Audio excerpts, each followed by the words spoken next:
I don't know what's happening. So I'm praying. We're going to walk through it. Lord, as long as I'm willing and he wants me here, I'll stand here and do this for you. But I don't know what's going on. Just being real and honest.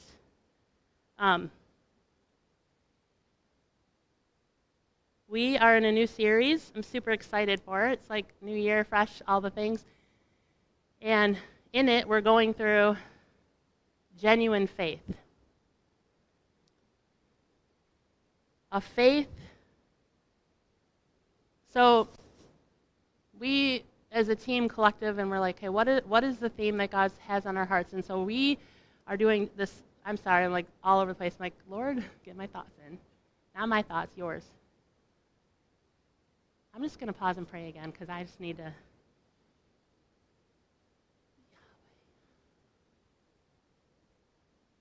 He is good and worthy of all our praise. So in this new series, our key theme is going to be that genuine faith is believing that God is who he says he is. And then we live like it's true. We believe that God is who he says he is, and we're living like it's true. In the middle of all things. Today, this week, we're walking and we're going to break it down into faith not by sight. So we're going to dive into Hebrews 11 a lot through this series in different spaces, but today 2 Corinthians 5:7 says that for we live by faith, not by sight. So in this series, we're starting a new series, so I'd like to just dive into that for a moment before we dive into that. But the space to start with genuine. Genuine faith, what does that even mean? Because if you're going to talk about genuine faith, you have to understand what is genuine, right? So genuine is truly what something is said to be. It is what it is. It's authentic.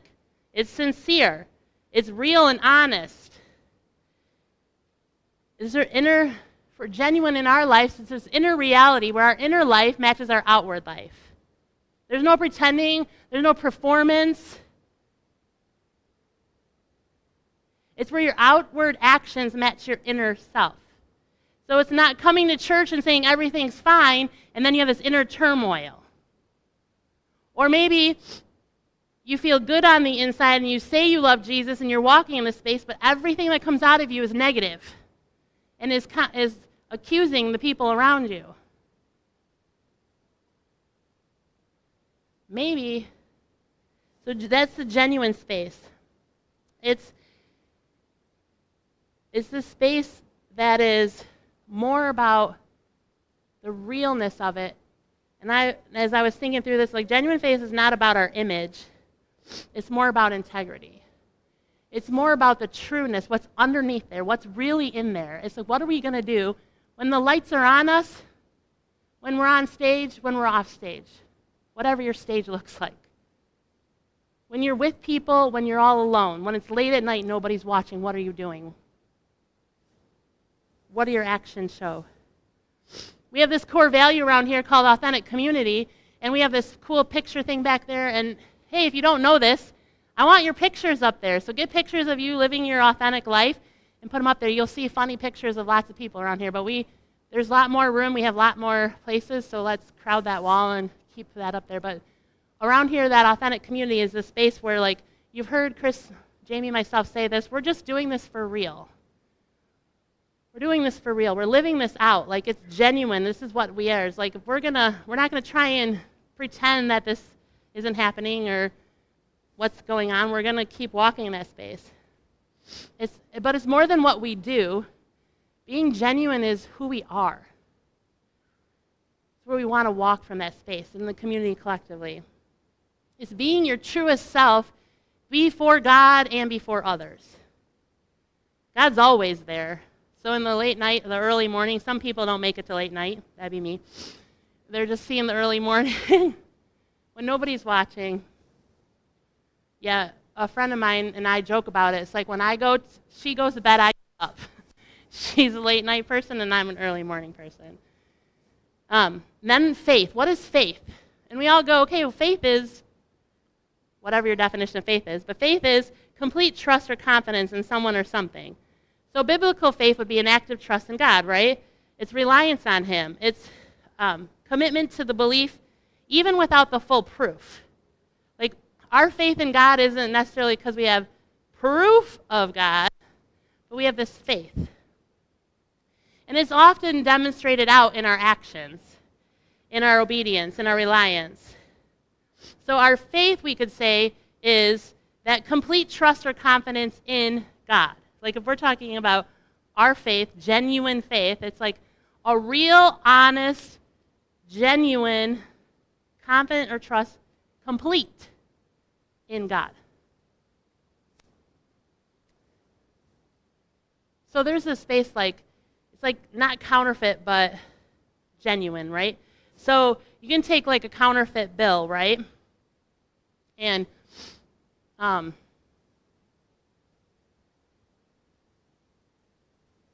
was just thinking something. I'm like, he probably doesn't. Anyways. So a counterfeit bill, and it looks like it could be real, right, or fake. So there's this space up in Mackinac. It's one of my favorite places to go. And they have this trading center, and it's like, they have like North Face there and all the things, and you get stuff for like $9.99. And if you go to North Face store, you're getting it for like $99.99 or $299.99, right? So I'm like, what's the deal? What's the difference? Well, the thing is that on the outside it looks real, but when you look at it and you put pressure underneath it and you start realizing there's like a misprint, or it's not really North Face, it's probably like Orth Face or something like that. Like they just change. Like a counterfeit bill looks real, but then there's a space in it that like it's not quite right. Under light. So a lot, like if you take a counterfeit bill and you go to the store, like they do it with big bills, they put these heat like markers on them, right, to check to see if they're real. That genuine, so the genuine faith wouldn't fall apart under pressure. It can get marked. You can get the check mark. You can check it out, and it's like, no, time and time it's tested. This is real. This is genuine. The pressure doesn't, in that space, genuine faith doesn't fall apart because pressure becomes, it's real all the way through. It's just real. So you can get close to it, and it's not going to just say, oh, she's not talking about God, she's talking about odd, or whatever. Like, no matter how close you get her, you put things on it, you're going to see that, right? Under the lights and the stuff. So pressure doesn't create who we are, it reveals what's genuine. When we get under pressure, when we get in those spaces, it doesn't start to create this faith. It doesn't create our faith. The pressure doesn't, like, yes, your faith will be made and will continue to grow in pressure, right? But it doesn't create it. But it does reveal to everybody around you, yourself and those around you, what's really genuine. What's going on deep inside. You see, faith is rooted in the heart.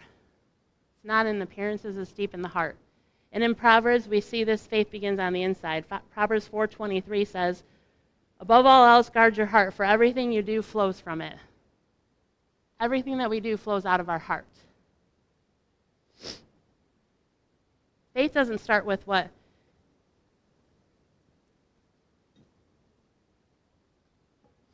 You see, faith doesn't start with like what I see. It starts what I believe deep down inside.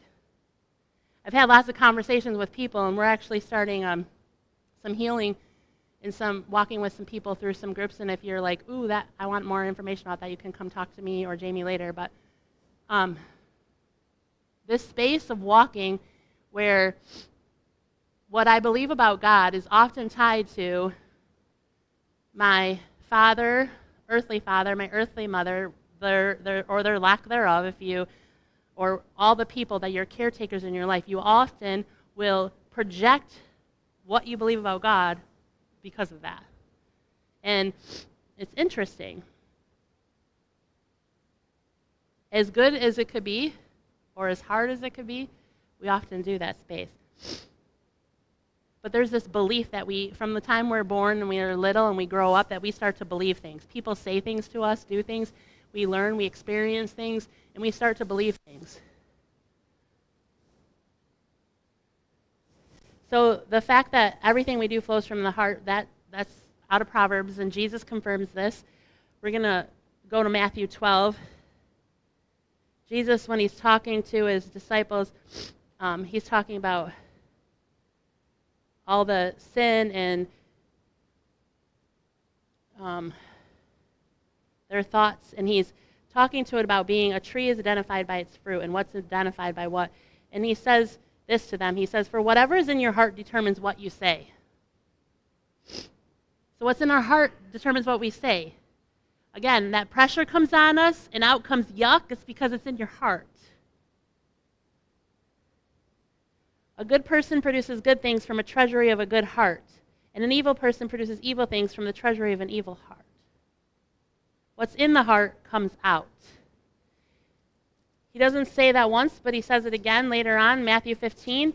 He's talking to them about inner purity, and he keeps talking to his disciples, and he tells them this as they're having these conversations. And he tells them, the words you speak come from the heart. That's what defiles you. He goes on to say that from the heart come evil thoughts, murder, adultery, all sexual immorality, theft, lying, and slander. That comes from your heart. It defiles you. So what's rooted in the heart is eventually going to be revealed in our lives. It makes me think of the roots of a tree. If we're talking about faith. The roots of a tree, you can't see the roots of a tree, right? You don't see them, but they determine how high a tree stands, right? Some trees have really, really deep roots. And then there's trees like the sycomas out in California, and they don't go deep, but they intertwine. You can't see those roots, but they are intertwined. And those are like those big, giant red forests. They're intertwined roots. Interesting, right? A tree doesn't fall because of the storm. It falls because the roots weren't big enough to hold it. So if a storm comes at it, it's not going to just fall over. It's going to fall because those roots can't keep it. Faith that's on the surface won't last the storms if it's not rooted deep in the heart. Or intertwined like the sycomas, right? I think that's why it's so important for community. That shows a beautiful picture of community. Like when my faith, when I'm under attack and things are happening, even like this morning, like praise the Lord, my heart is like, whew, thank you, Jesus. You're in community and you can share things and you're walking through things. In that space, like I'm not going to get knocked over by the storm of life. Right? We used this little example earlier today, and this is a simple, it seems simple. It's probably really hard and heavy for Becky and Chris right now. But Chris, we all know, is on crutches, right? And so he, in that space, like, he's not going to fall over. You want to know why? Because he's got a community of people who are helping them around the ways. Like, is it hard? Yes. Is it even harder in their home? Yes. I'm sure. I don't know. I'm not in their home. I don't know. But I'm guessing, right? But every step of the way I've seen, and I've heard how he said, like, people are helping, right? There's a community of people, like, that helps you to take on the storms of, I can't walk right now, and I just have to be on crutches and can't drive. I mean, like, just those simple things that we all take for granted.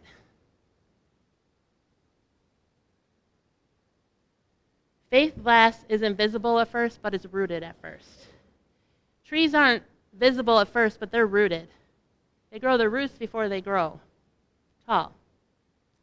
The next space we're going to go into is faith not by sight. So let's look a little bit deeper at what faith really is. We see that in Hebrews 11. Hebrews 11 often is called the Hall of Faith because it says the words by faith like 18 times. In some translations, depends on your translation. Some translations say 16, some say 18, but it says it a bunch of times, and I'll just refer to that space. I need to blow my nose. Hold on a second.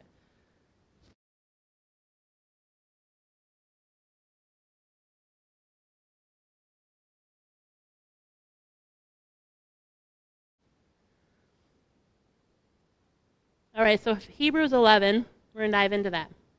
Hebrews 11:1. Faith shows the reality of what we hope for. It's the evidence of things we cannot see. So faith is what? It shows the reality of what we hope for, right? It's the evidence of what we can't see. So faith is not just believing, it's trusting, relying, clinging to God. It's this reality. If you take that word down, and I like to do this, so find out what it really means, because what I do often when I'm studying the word, and wherever you're at and you study, but I like to pull it up, and then I'm like, okay, I'm going to read it in this translation. What does it say in that translation? Because a lot of times these words like this will get shifted. Some translations say confidence. And if you pull the word down, it does mean that. It means confidence, this trust, this assurance, this steadfastness of the mind. And I was like, interesting.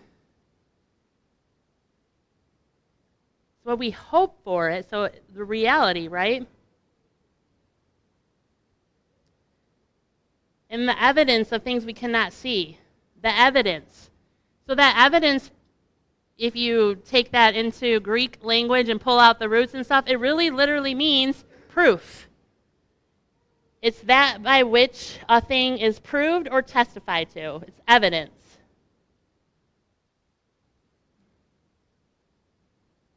Hebrews 11:6 says that it's impossible to please God without faith, and anyone who wants to come to him must believe that God exists and that he rewards those who sincerely seek him. So if we're staying on the faith talk, faith pleases God, right? Because it's impossible to please God without faith.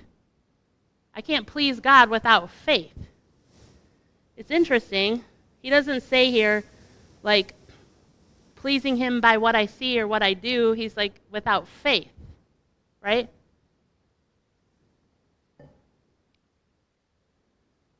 And it also says here what? Anyone who wants to come to him must believe what? That God exists. He is real. God is real. He exists. He is who he says he is. And that he rewards those who sincerely seek him. He doesn't punish you. He rewards those who seek him. It's interesting here when I think of this space, because it's like, it reminds me of Samuel 16:7, where it says that because Samuel was looking at the outward appearance of the soldiers they were picking on, but he says that a man looks at the outward appearance, but God sees the heart. God's looking at the heart. What's inside there? And when you look at this space, it's like believing in him. It doesn't say what, it's not about what I'm doing, but I'm believing that he is who he says he is, that God exists, and that he rewards those who seek him. I'm going to back up to 11:2. It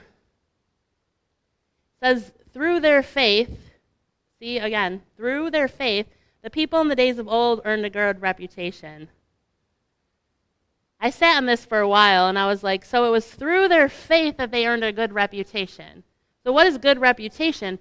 And so, of course, I cross-referenced it, right? In the NLT, it says good reputation. In the KJV, it says obtain good report. In the NIV, it says it was commended for it. They were commended for it. In the NASB, it says gained approval. And I'm like, so many different ways of saying the same thing, right? So what does that mean? I look up in the Greek, and that word, martyreo, means to bear witness. To be a witness, to affirm what we have seen or heard. That's that proof, that evidence, right? Interesting. It's giving an honorable, worthy testimony, a good report. So the testimony, when we believe, right, this faith, our faith, knowing who God, it's so like, goes in this circle, but our faith is the reality, right, or the confidence of what we hope for. We hope for the Lord, God, right? And the evidence is the proof or the testimony of the things we can't see. That's why we talk a lot about testimonies and bearing witness and space like that, because it's like, it's not about me and what it's doing for me, but it's about him and what he's done and putting that face on there, right? So here we're seeing this, their faith in a nutshell, their faith gives them a good report, right? Gives them worthy, that they're accredited, they're approved, their lives are testified, and their lives testify what? That God is faithful, right? Romans 10:17 tells us that faith comes from hearing, that is hearing the good news about Christ. Our faith comes from hearing about God, and then through hearing about him, we get a good reputation. Do you see what we have to do in that? Like, we get to hear about him, and then it says in there, believe, right? It's so interesting because we put so much weight and so much things on us and the genuine, and we're worried about, I don't know about you, but we can get like anxious and have panic attacks. Somebody might find out something or might know something, and it's like, what if we were just genuine and authentic and real, like we talk about in authentic community, and we live in that space of genuineness? Like, this sucks right now that you're walking through, whatever you're walking through. We just had a loss in our family. That's not fun, and there's highs and lows as you're celebrating somebody's life, and then you're like, man, I just missed them, and I want to pick up my phone and call, and you can't, right? Like, there's so many different spaces in that. But there's this, I'm going to do another illustration for you that I was thinking of. It's like, it looks like this faith, this evidence of the things we cannot see, the reality of what we hope for, is like sitting in a chair. I was going to bring a stool up here, but I did not, so we won't sit, but I'll just use, everybody sits in chairs every single day, right? You're all sitting in one, most of you are sitting in one now, a couple of you are standing. Most of you are sitting in one now. When you sat down, you didn't inspect it to make sure the bolts were there and everything was working and it was going to catch you. You don't inspect the chair and go, oh my goodness, let me see, is this real? Is it working? Is it good? No. You trust it. You put your full weight on it and you sit down. Faith is not knowing everything, but it's trusting enough to embrace it, to sit in it. Faith isn't believing God can hold you. It's resisting because you trust that he's going to hold you. It's knowing, like, it's not about me saying, like, well, I just believe he can hold me. If I believe the chair can hold me, great. It does nothing for me if I don't sit in it, if I don't trust that he's going to hold me, right?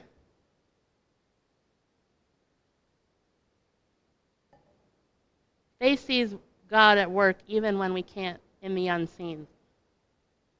We'll keep reading in Hebrews 11:3. By faith we understand that the entire universe was formed at God's command. But what we now see did not come from anything that can be seen.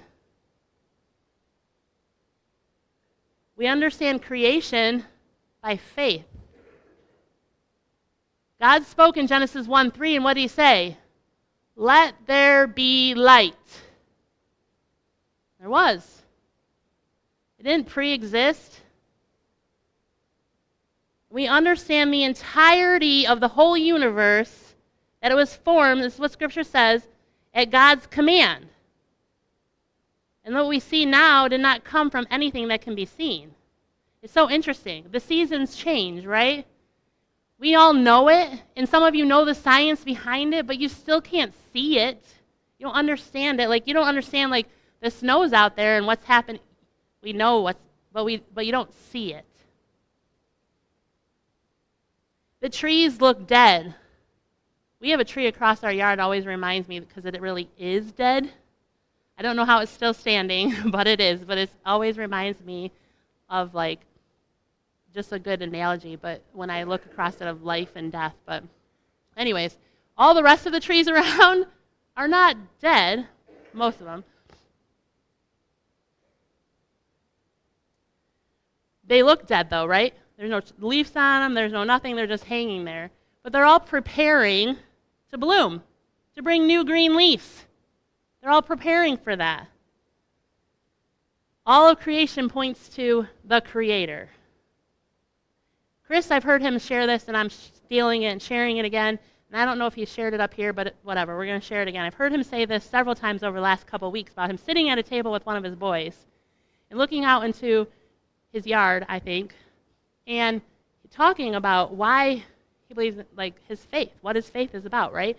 And he's talking about because of the blades of grass, and he starts describing some of these things that he knows. He can't see it. He doesn't know it. He knows it. He believes in its faith, but it's unseen. He believes his faith is the creator created this tree that was in seed, that planted, that grew up, right? And I don't know the whole story. You have to talk to Chris if you want to hear more about that, but how he shares that space, and it hit me. And I was like, that's that unseen faith. It's faith, and you might know some of the sciences, but you can't see it. The interesting thing here is that our faith here, you need to know this. Make sure it's clear. Our faith did not create the world. It didn't. God did. God spoke it into existence. God created the world. But our faith helps us understand the things that God has done. That's the difference. So our faith doesn't create the things around us, but it helps us to understand what God has done in the things around us.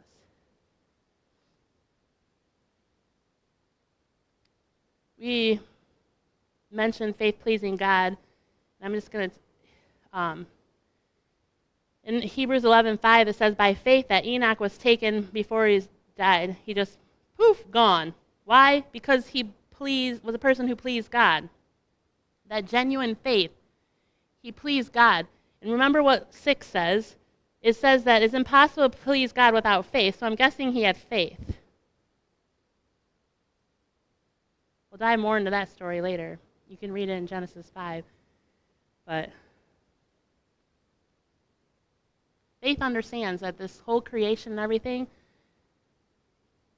happens. The seasons change. Things happen. It's like winter to spring, right? We see that space where it's like, all of a sudden it's like, that's a beautiful picture. Dead. Snow for days upon days upon days. Will it ever stop? It's necessary, though, and I keep telling myself, because I'm not really a big, huge fan of the snow, but I say, but God is. He created it. And so I say to myself a lot, I say, you know what? But I know we're going to have a really good harvest this year. You want to know why? Because the ground is preparing for the harvest. It is covered. It is frozen. It is snowed. It must be a good harvest. The spring is when all the things come, when those flowers start to bloom, and then everything changes, and the green comes around.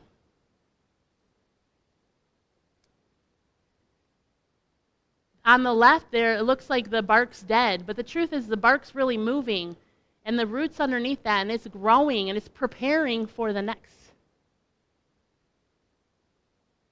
But see, back to the whole creation thing, spring doesn't create life.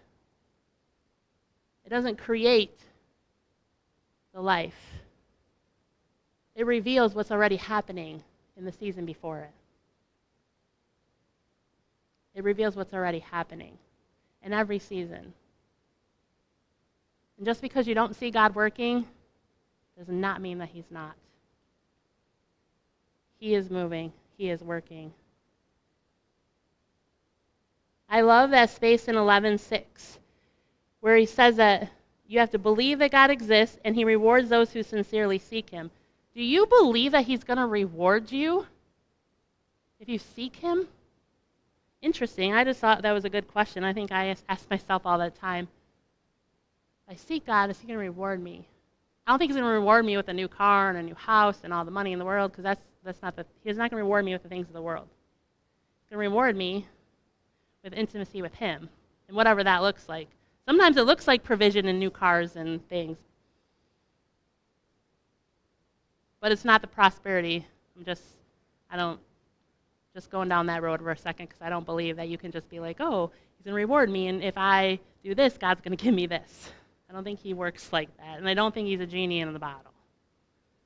I think that he loves us, and he knows the best plan, and sometimes what I think he's going to give me is not what I want, what I get, but it's far greater. He has bigger plans and better plans for me. But this space says that we sincerely seek him. Well, what does seeking him do? It's an action, right? It's a choice. And our faith moves us into that space. It moves us to action. It moves us to move. In James, we're going to do a James thing for a second, as soon as I find it.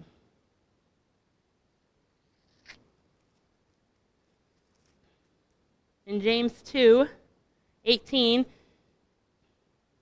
James talks about faith without good deeds is dead. And he says this, he says, some people have faith, others have good deeds. Great. He doesn't say that, I'm saying that.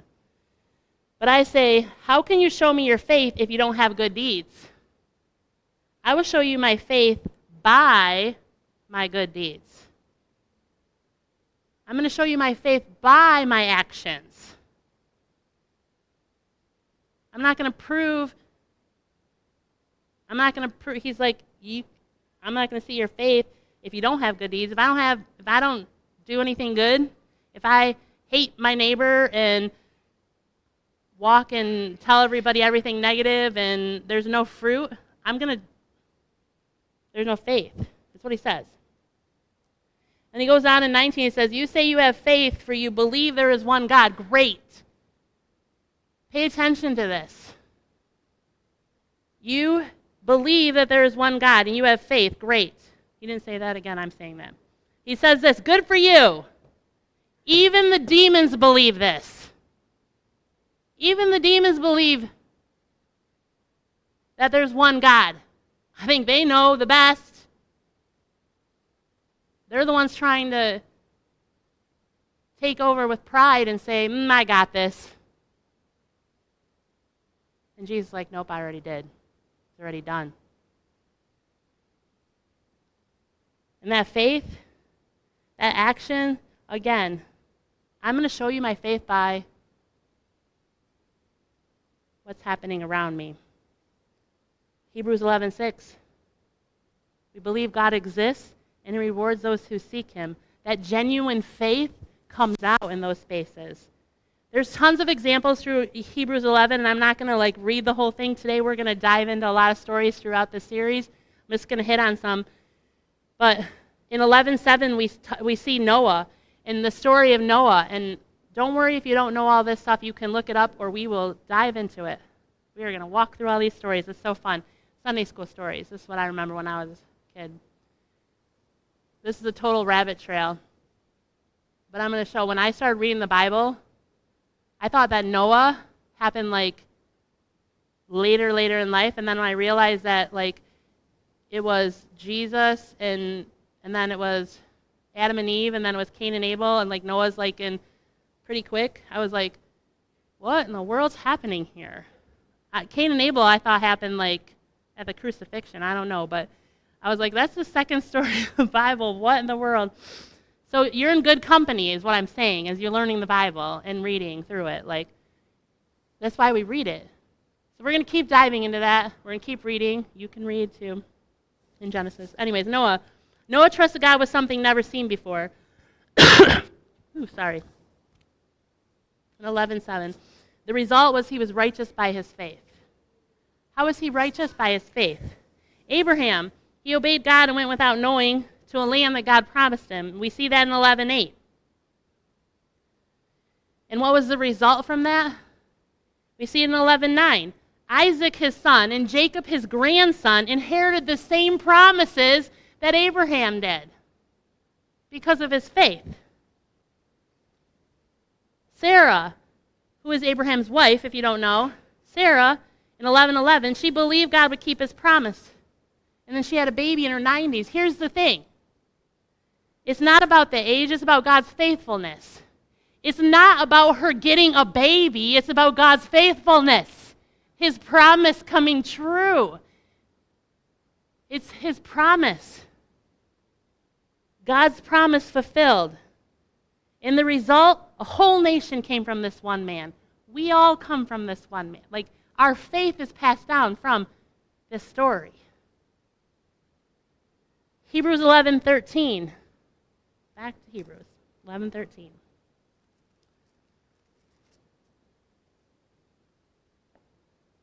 I'll just read it. Oh, nope, I'll read it here. All the people died still believing what God had promised them.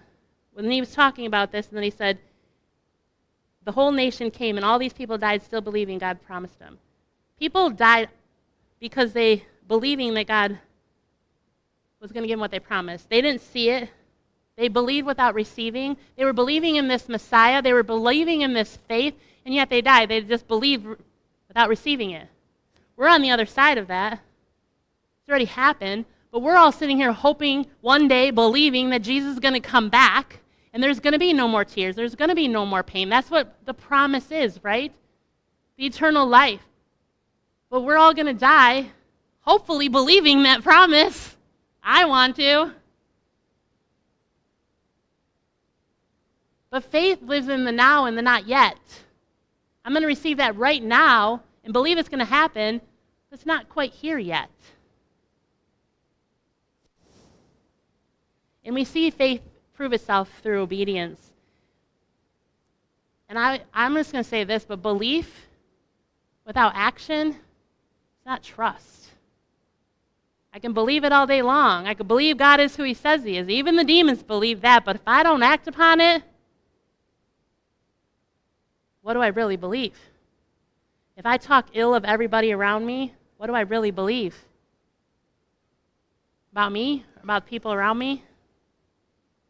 Here's another illustration for you. Fire alarm. Fire alarm goes off.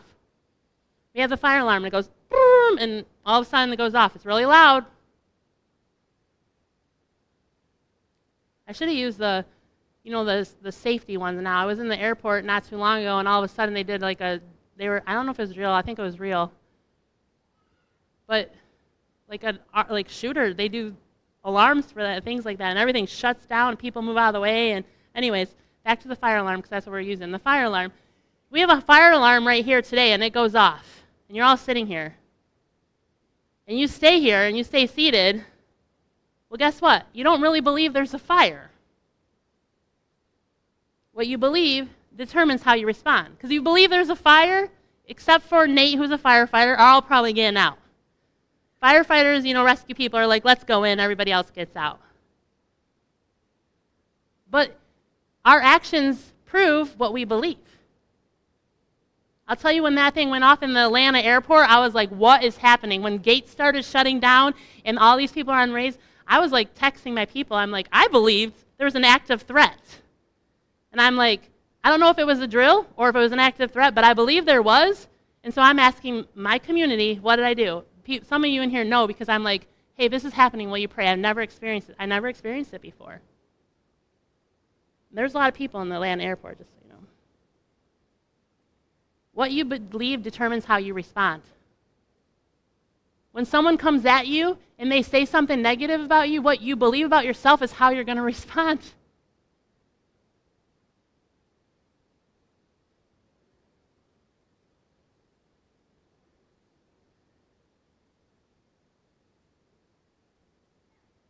And faith, I believe, always leads us to movement. It moves us in that space.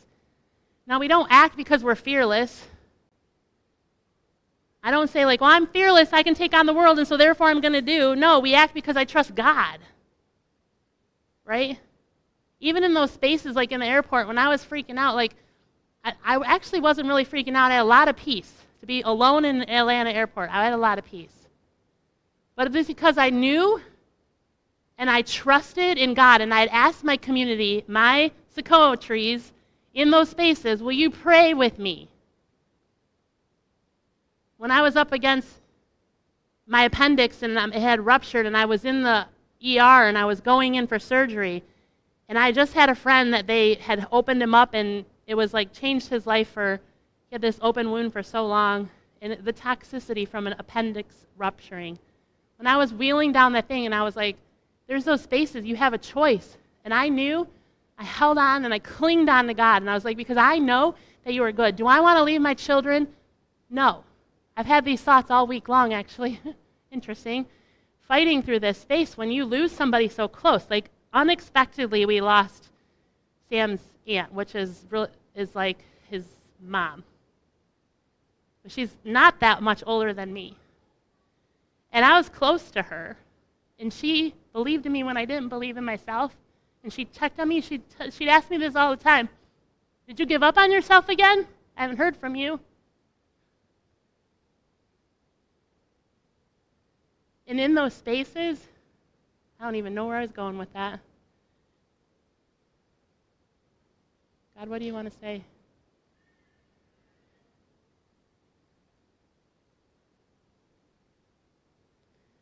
Whew. We're doing this for real, right?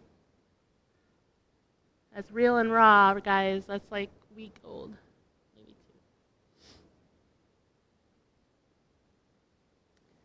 2. Trusting God. So this week I've had a lot of right before you this morning, heart palpitations and things. And I'm like, and my old self goes to, oh my gosh, I'm going to have a heart problem, and I'm going to have this, and I'm going to be sick, and I'm never going to be able to see my kids and my grandkids, and God's going to take me away. You know what?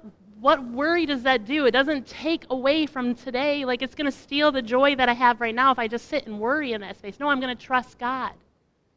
And so all week long as I'm fighting this, I'm asking people to pray, and I'm like sitting in that space going like, because the reality is life is precious, and we don't know how much time we have. She didn't expect, she got a clean bill of health the day before. She had told her all the things. But she had a heart attack and never made it out of the ER. That's the reality. But I know she's dancing with Jesus. And in that space, I can trust God. And so, for me, it doesn't make it my reality. I don't know how many days I have left. I could have tomorrow. I might not. Here. But I know I'm going to be with Jesus forever. And that genuine faith is what am I going to do when it hits in that space? So this week as I'm battling, that's a reality for us. We can fear and worry. And if you're worried about somebody else, if I'm worried about my son or my child or my grandchild, whatever, that doesn't know Jesus, then share your faith with them, because you don't know how much time you have. Don't worry about their reaction. They might tell you no. Great. Do you know that studies say that after the 9th no, you get a yes? Keep saying, keep asking, keep sharing. Somebody's going to say yes. In any ways, it's not your responsibility. But it is to share. Anyways, that was a rabbit trail, but we don't act, I don't do things because I can see the result. I don't share my faith with people because I know what they're going to do and where they're going to go and that the result in their faith. I don't do that. I do it because I trust God. When he says to move, when he says to share something with somebody, I don't know what that story is going to do for somebody, but I know the one who's going to meet them in that space. Faith keeps us moving when we can't see. Abraham, we're going to dive into this story. Abraham and the ultimate trust, he believed God, right? He trusted God in the unknown with Isaac, right? He trusted him to go to an unknown land. He trusted him with his son. God said, sacrifice your son. And he's like, nobody here, does anybody want to sacrifice their child or their grandson? Or some people. Just for the record, somebody better take that baby away from Sam. But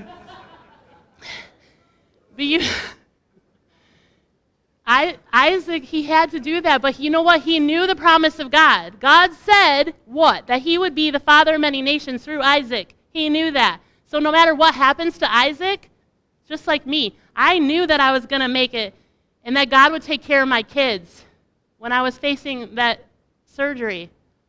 Even this week, I know that God's in it and he will handle all the things. And therefore, with Abraham, he doesn't have to sit in those spaces. He can trust God. And he's like, I'm going to kill my kid because God said to, and I know that his promise, this doesn't make any sense. But God. Moses, the faith over fear, we see this in Hebrews 11:23. His parents hid him because they weren't afraid of the king. They weren't afraid of what other people thought. It was an action. They saw that he was an unusual child, so they hid him. Moses, he rejected his position and comfort when he was brought into Egypt. He could have had all the nice things, but he refused to live in sin, and he rejected it. We read that in 11:24-26. You want what it says is because it says he was looking ahead to his great reward. He rejected the pleasures and the things that everybody else was living in, the sin, because he was looking ahead to the greatest reward, what God had said. Some of us get so stuck in things, and we're like, we're just going to take in all the pleasures of the world today. Why not?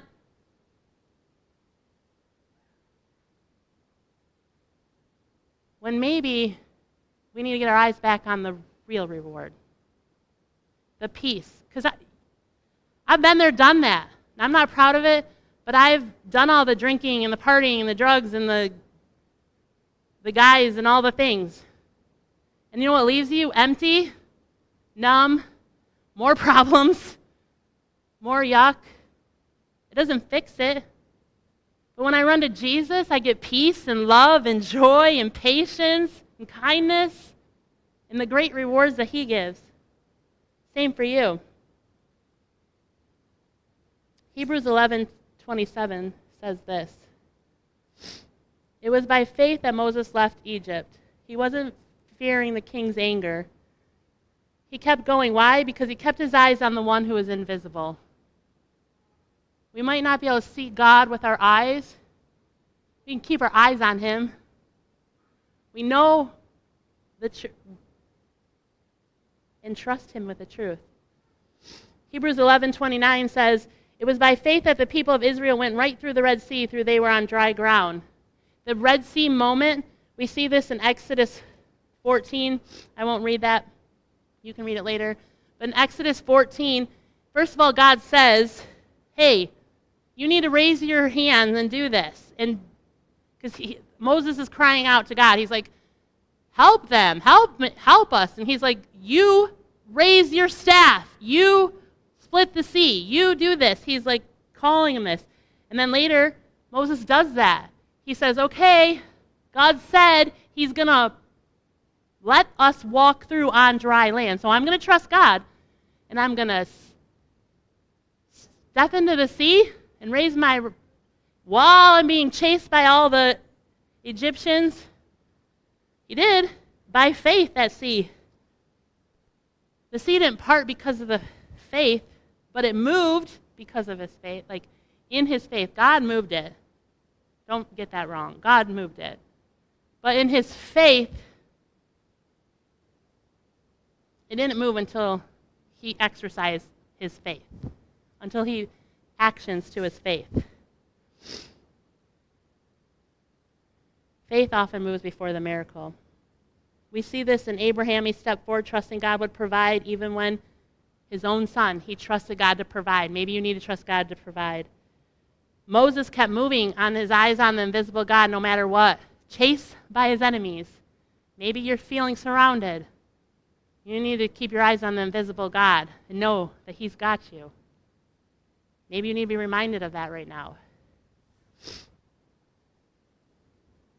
Israel took their faith to action. They stepped in, trusting. All these things didn't happen because they could see the outcome. It was genuine faith. They moved because they trusted the one. They trusted in God who called them, who said.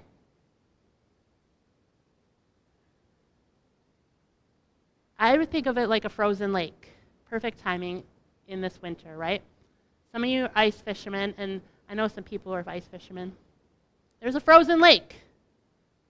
Well, for me, if there's a frozen lake, I'm like, is it really frozen? What's happening, right? Like, how deep is it? You don't know. So imagine standing on the edge of a frozen lake in the middle of winter or the beginning of winter, right? And you have a friend who's like ice fisherman, no fear. We'll call him Robbie because I can see Robbie doing this out there going like, it's good, you're fine, come on out here. Come on, come on. Yeah, follow me. And you know him, and you're like, okay. And he's like, it's going to hold you, just come on, no worries. And you're like, okay. You take a step. And then you hear crack, crack, crack, crack, crack, crack, crack, and you're like, whoa, whoa, whoa, wait a minute. And then you keep walking. You don't know the depth of the thickness of the ice. You can't see it. I don't care unless you're out in the middle and you're actually diving, and then you probably could see the thickness. I don't know, I've never ice fished, but when I'm walking across it, I can't tell how thick it is. But if I step on it, I'm trusting that it's thick enough to hold me and walk through that space, right? Every inch that we take, every step that we make, it feels risky. And we hear the cracking around us and the ice breaking, because it happens. Every time you step on a lake, I've done it a lot, especially when I was a kid. My grandma had lived on a lake, and you step on it, and it just crack, crack, crack, crack, crack, and you're like, this is risky. Every step, every sound might make you nervous, but every step forward gives you more confidence in the faith that it's going to hold you, right? Not because I see it more, but because I'm experiencing it more, because it's happening right before me, and the ice keeps holding. Faith is like that. We step out and we trust God in things, and then something comes along, we're like, ah! And then we take another step in the same direction God's asking us. We keep believing in Him, and we keep genuinely trusting Him. And we get to walk in spaces. I've experienced this a ton of times up here, trusting Him, with Him to settle my heart, to take away the pain in my legs. It's not healing because it comes back, but I experience it in the moments, and I praise Him for that. But every single time I take another step, and you keep trusting in the spaces and whatever that looks like. We're going to keep diving into things, so we'll see. Our faith, it's relational. It's not like, think of it as like God's out on the lake, not Robbie, but God, and He's saying, come on, you're all right, come on. It's rooted in our heart. It's deep in there. And we're tending to our faith or not. You see, our faith, that genuine faith, walking not by sight, it's not ignoring reality. It's not ignoring that you're walking on ice and it's crackling. It's not ignoring that the diagnosis has happened, that somebody has died, that things have happened. It's not ignoring that.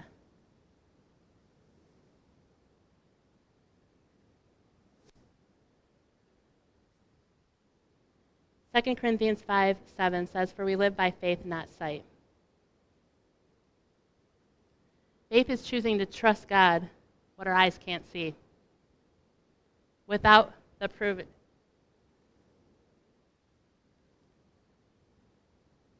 If we wait to move till everything makes sense, we'll never experience the vastness of God. We'll never grow in our relationship with the Lord.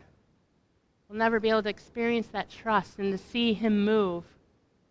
We won't even see the miracles, quite likely, because we'll be so stuck in how to figure it out. I think of driving in fog, or maybe walking in fog. Imagine you're walking down a trail. I don't think most of us would probably go out walking in the fog, but maybe. So driving in the fog, you can't really see in front of you, right? But if you're driving to work in the morning or in the afternoon, whenever you drive to work, you're driving the same path. You know what's happening. You know what's going on, like the way the car feels on the road.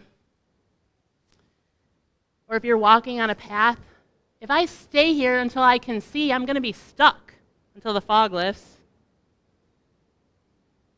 Or I can trust the one who holds me and keep walking. As we wrap up, that choice, that faith, Abraham went without knowing where he was going. His genuine faith, right? Couldn't see it, but he did it. He trusted the Lord. Moses kept moving, his eyes fixed on the invisible God. None of them had clarity, but they had confidence in who God was. Walking, 2 Corinthians 5:7, we live by faith, not sight. We live by our faith in who God is. So here's some questions for you. Where does fear cause you to stop moving when God is asking you to keep walking? Where are you allowing fear to hold you back? God's saying, keep moving. Maybe it's in the group. Maybe it's stepping into something. God's asking you to, and you're like, Maybe it's fear of the Bible and you don't think you understand it. You don't understand His Word. He's inviting you in to hear. This is active and alive, and He will teach you, I promise. Don't take my word for it. Open the Word and let Him show you. Where is God asking you to trust Him with an outcome? Man, instead of holding on and controlling it. We think we got the best answers, but God. Where have you been avoiding a step of faith, waiting for more clarity, waiting for God to tell you all the things? Instead, God's already told you to go.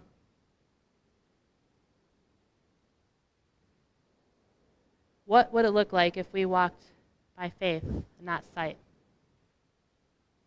You see, genuine faith doesn't experience the whole map. Yes, you come up here. Worship team, come up here, yes. It's obedience. It's one step at a time. It's the next step. I'm just going to trust this next step. 11:1. Our faith shows us what we hope for. It's the evidence of what we cannot see. Genuine faith is not believing, knowing all the answers, figuring it all out. Genuine faith is believing God says who He says He is, and living like it's true. I'm taking this, and I'm going to live it out. And I'm going to believe in the genuine faith of our God. And that is what we hope for. Our faith shows those around us the hope. Genuine faith is not by sight. It comes from what is rooted in our hearts. What's already in there is seen in the evidence of what we believe around us, to the world around us. Everybody gets to see what we believe, whether you want them to or not. May we choose to walk by faith, not sight, and trust God every step of the way. God, you are good and faithful and true. God, I pray that today that you would move us to walk by faith and not sight. God, that we would say yes to you. Would you give us courage where we are fearing? Because you do not give us a spirit of fear, but a power, love, and sound mind. God, whatever we're bubbling right now, would you just guide us in that space? And may we learn to trust you more by faith.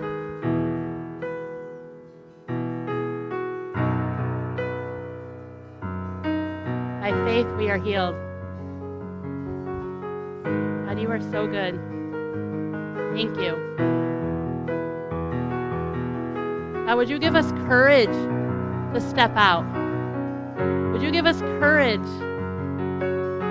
to surrender and release to you? God, would you give us courage to walk by faith and not by sight? May our faith be genuine. God, we love you so much. We give you all the glory for what you're doing inside us and through us. We give you all the praise. In Jesus' name, amen.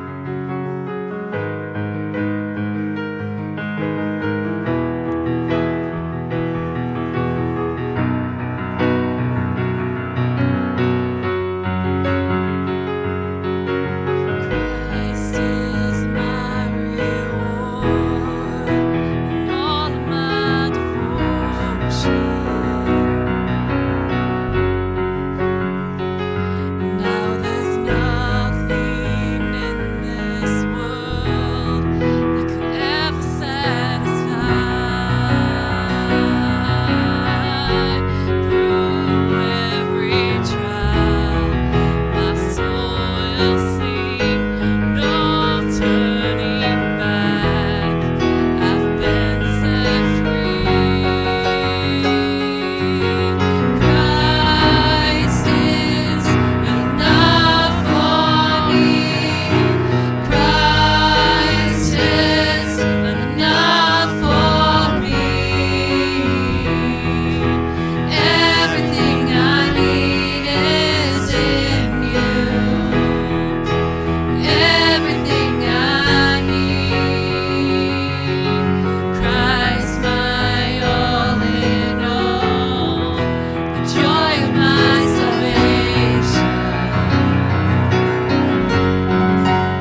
have decided to follow Jesus.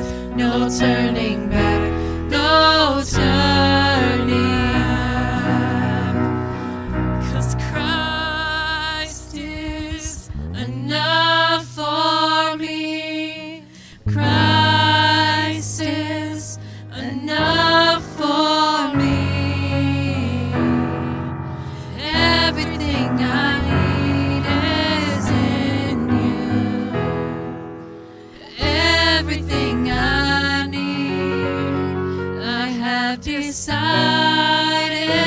to follow Jesus. No turning back, no turning back. I have decided to follow Jesus. No turning back, no turning back. God, thank you so much. God, we are confident